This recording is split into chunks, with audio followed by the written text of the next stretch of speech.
Jadi teman-teman, selamat sore semuanya. Jadi pada sore hari ini saya sudah bercerita lebih panjang kepada teman-teman semuanya bagaimana sih yang ada di Papua ini. Nah teman-teman, jadi di Papua ini saya akan memperkenalkan kepada teman-teman semuanya yaitu hutan Papua.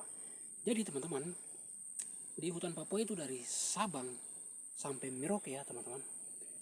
Jadi teman-teman, di Papua itu kita harus menjaga alamnya teman-teman. Jadi sepertinya kita lihat di belakang saya ini yaitu alam yang sangat tenang dan juga sangat bagus, dan udaranya sangat segar dan juga sangat sepi dan juga sangat bising. Dan juga di alam ini terisi oleh beberapa macam banyak binatang-binatang yang liar teman-teman. Jadi di Papua ini tuh ada beberapa macam binatang-binatang liar, yaitu seperti babi, seperti kasuari, dan juga seperti tuban, dan juga seperti landak ya teman-teman. Nah dan juga di alam Papua ini yang sangat mematikan yaitu ular bisa teman-teman. Jadi ular bisa itu sangat mematikan teman-teman. Ular bisa itu dia pendeknya itu sejengkal tangan begini teman-teman, tapi satu kali gigit tidak lewat dari 5 menit teman-teman. Oke guys, jadi di Papua ini tuh ada beberapa macam burung cendrawasih yang paling pokoknya liar dan juga sangat liar, dan begitu kita menemukan mereka sangat liar teman-teman. Jadi untuk burung cendrawasih itu kalau kita mau menangkap mereka, nah itu tuh kira-kira pada saat musim damar teman-teman. Jadi musim damar itu dia sudah berbuah baru kita bisa berburu burungnya teman-teman. Yaitu nggak usah pakai cis, kalau kita pakai senapan itu mereka terbang itu nggak jauh sekali, nggak bisa kejar mereka. Jadi untuk menangkap mereka yaitu pakai busur teman-teman. Karena busur itu salah satunya memiliki makna. Nah yaitu tidak terdengar suara bunyi pang. Kalau pakai senapan satu kali tembak itu pasti dia larinya tuh jaraknya tuh berpuluhan kilo. Itu bisa sampai 5 kilo, 6 kilo.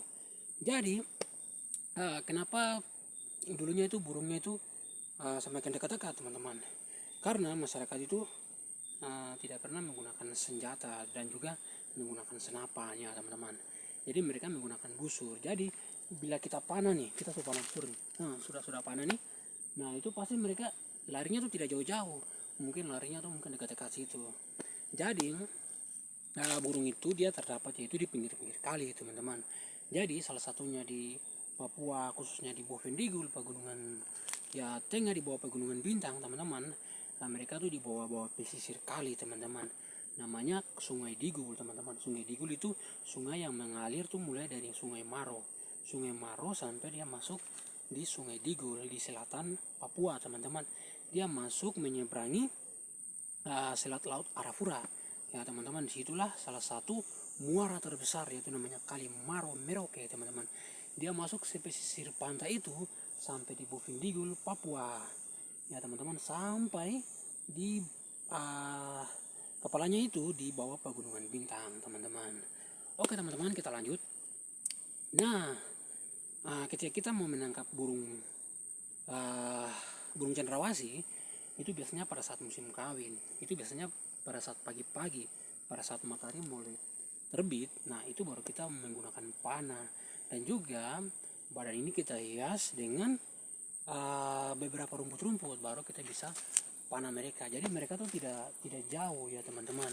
Jadi kalau burung itu mereka sering bermain itu di hutan rawa-rawa ya teman-teman, di atas permukaan laut 3.300, di atas 3.000 meter di atas permukaan laut lah. Intinya mereka bisa di bawah pesisir pegunungan teman-teman. Dan juga lembah-lembah alam yang begitu pada saat hujan, selesai habis hujan, nah di situ pasti mereka sangat banyak, dan juga musim damar. Nah teman-teman, itu uniknya di Papua. Nah terus juga teman-teman, nah ketika kita berjalan untuk mencari makan, misalnya mencari babi, mencari kasuari, itu masyarakat sini tuh bisa mereka itu pasang jerat teman-teman. Itu pasang jeratnya itu di sini tuh dikenal dengan jerat Jawa ya teman-teman. Itu biasa mereka menggunakan talinya seperti ini teman-teman. Namanya tali nimu, yaitu dianyam lalu dipasang. Nah itu untuk menggunakan jerat babi ya teman-teman. Jadi kalau untuk kasuari, nah ini sepertinya tali yang seperti ini teman-teman, yang biasanya digunakan untuk masyarakat Papua memasang jerat teman-teman. Nah itu biasanya kalau kita pasang itu kita bisa menunggu hingga sekitar 1 minggu ya teman-teman. 1 minggu, ya 1 minggu. Ya itu mungkin kita pergi cek di hutan teman-teman, cek kita punya perangkap atau cek jerat ya, siapa tahu mungkin bisa kena ya teman-teman. Terus teman-teman, jadi di sini tuh paling uniknya lagi tuh ada burung kakatua teman-teman. Jadi burung kakatua tuh dia biasanya tuh di atas pohon yang paling tinggi teman-teman, pohon yang paling tinggi, dan juga seperti pohon belong teman-teman. Nah, pohon belong itu dia bisa bertahan itu selama berpuluhan-puluhan tahun, bahkan beratus-ratus ribuan tahun pohonnya.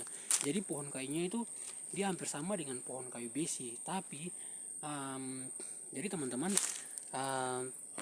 oke, jadi teman-teman ini dia punya sejenis pohonnya teman-teman. Nah, ini namanya pohon kayu belong teman-teman.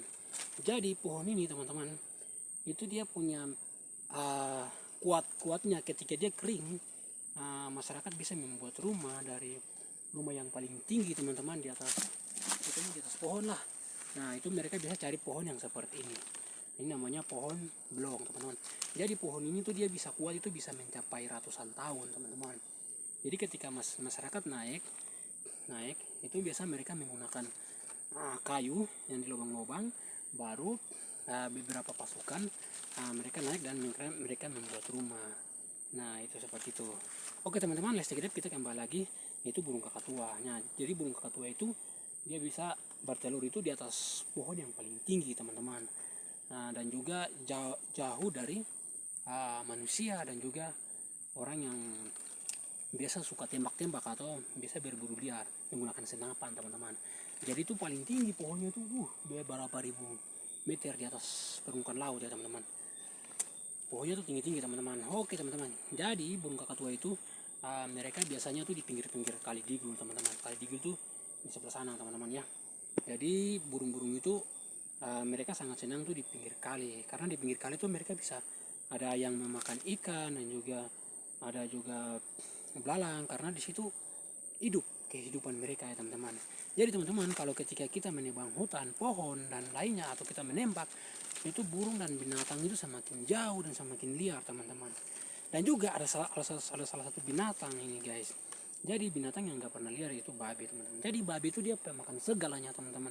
Apapun yang ada di depannya, misalnya kalian tanaman ubi, tanaman keladi, tanaman yang ada di bawah tanah yang kalian tanam seperti ubi jalar atau cacing segala macam, itu dia makan semuanya guys ya, termasuk umbi-umbian yang paling muda teman-teman.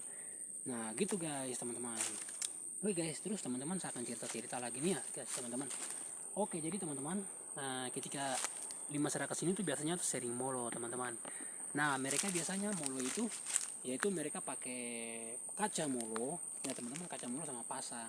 Karena air di sini tuh dia punya pendeknya itu sejengkal kaki ya teman-teman.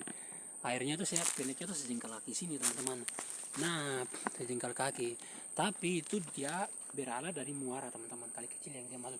Tapi sangat ya kalinya sangat warnanya kayak seperti emas begitu teman-teman, emas. Jadi di bawah kali itu banyak sekali biasanya ada buaya teman-teman. Ya, jadi buaya itu mereka tinggal di bawah bandar-bandar kayu. Jadi teman-teman, ketika kalian molo terus kalian lihat buaya, itu rasanya kayak itu bisa oh my god, itu bisa lari, oh my god, takutnya bukan main ya guys. Jadi teman-teman, kalau ketika kalian molo itu di kali yang jangan sampai yang dalam-dalam gitu teman-teman. Jadi itu banyak buayanya juga teman-teman. Kalau ketika kalian molo sudah lihat buaya, rasanya tuh hati dugdak teman-teman.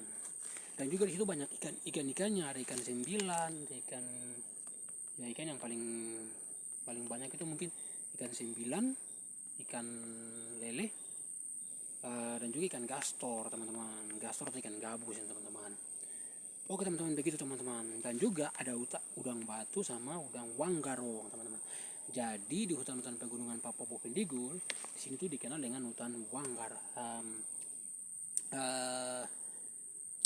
Dikenal dengan wanggarong ya. Wanggarong itu namanya udang. Kalian tahu udang ya? Udang itu seperti kayak udang lobster yang Jayapura begitu. Tapi di sini kan udang di itu. Jadi dia tuh besar-besar sekali teman-teman.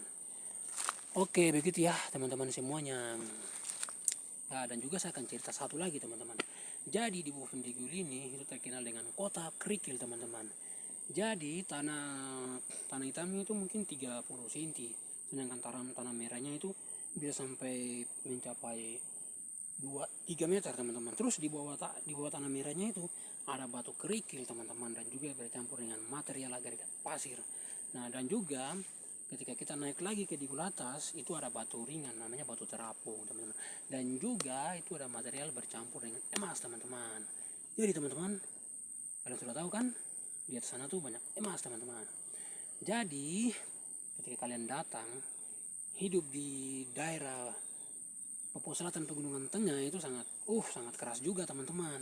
Dari makannya, dari minumnya tuh sangat susah ya guys. Jadi uang yang mengalir di kampung ini tuh sangat sedikit teman-teman. Tapi kalau emas yang mengalir tuh sangat banyak sekali. Jadi teman-teman, mereka tuh sangat tidak terlalu mempedulikan tentang emas, begitu ya teman-teman. Jadi ada masyarakat yang datang juga, mereka membuka usaha, namanya usaha koperasi atau bisnis kecil-kecilan begitu teman-teman ya, untuk mengakses, untuk membuat bekerja sama dengan itu yang jual beli tambang emas itu ya, begitu teman-teman ya semuanya ya. Itulah kondisi di daerah Papua seperti ini ya teman-teman ya. Jadi begitu teman-teman, cerita saya sedikit buat teman-teman semuanya di hutan-hutan Papua Bovendigul teman-teman. Di Bovendigul itu namanya sudah kabupaten, jadi ada beberapa distrik, ada distrik Mandobo, distrik Manggelum, distrik Jair, distrik Iniandit, distrik Waroko, distrik distrik KW, distrik Fufi, distrik ya pokoknya ada beberapa macam distrik lah di kabupaten ini. Jadi yang di saya sekarang ini yaitu di distrik Manggelum teman-teman, itu di Gula Atas ya, di distrik Awimbo namanya, distrik KW teman-teman. Oke, begitu teman-teman cerita saya singkat buat teman-teman semuanya, begitu ya. Jadi teman-teman kan juga penasaran, jadi yang saya vlog ini tuh di mana tempatnya, yaitu teman-teman di kabupatennya, tapi masuk di distrik, di kampung-kampungnya, di hutan-hutannya kayak gini teman-teman. Tuh hutannya tuh rapat sekali guys. Jadi ketika kalian masuk, kalian bisa kesasar teman-teman. Oke, begitu teman-teman, tuh lihat. Nah, jadi di sini tuh banyak kayu bakar, banyak hutan, banyak pohon, pokoknya sepi, tidak ada suara-suara. Hanya cuma kita bisa mendengarkan itu bunyi helikopter teman-teman, bunyi helikopter yang mereka biasa mengekspor mengekspor itu bahan-bahan makanan ya, namanya beras, super mie, minyak goreng, dan juga ya mereka bisa mengekspor ke daerah yang sangat susah teman-teman, yang tidak ada berasnya. Biasa berasnya ditukarnya dengan emas. Misalnya kalau rokok itu 1 gram itu ditukar dengan rokok 1 bungkus, 1 gram aja ditukar dengan 1 bungkus teman-teman. Ya begitu, jadi sangat susah sekali guys. Tapi teman-teman, kalau di sini yang mau berburu keras yaitu pasang jerat dan cari makan, berburu, pokoknya pasang jerat lah, kita molo, terus kita mungkin berkebun dan juga. Jadi teman-teman, di sini di Bovendigul ini kalau mengharap pemerintah sangat susah guys. Jadi mendingan ya paling bagus itu berburu, kalau tidak punya proyek ya, begitu ya teman-teman semuanya. Oke, jadi ya kita bersyukur juga dengan sekarang ini karena ada Bapak Jokowi yang turut membangun Papua ini dengan baik. Jadi agak mungkin akses jalan agak sedikit lebih bagus ya, karena ketimbang yang punah-punah sekali guys ya. Oke, begitu teman-teman ya semuanya. Terima kasih ya teman-teman, saya sudah berbincang-bincang kepada teman-teman semuanya. Saya sudah membuat sebuah inspirasi, motivasi kepada teman-teman, memberi cerita-cerita kepada teman-teman sehingga teman-teman bisa mengerti bagaimana sih Papua yang ada di sini. Oke teman-teman, begitulah. Jangan lupa like, share, dan subscribe saya punya video ya teman-teman pada sore hari ini teman-teman. Begitu ya teman-teman, dan juga jangan lupa tunggu saya di video selanjutnya. Semoga saya akan buat vlog mungkin jalan-jalan, olahraga, dan pokoknya bertamas ya di seluruh wawasan Nusantara Indonesia. Terima kasih. Next you. next time in video. Jangan lupa like, share, and subscribe. Bye bye.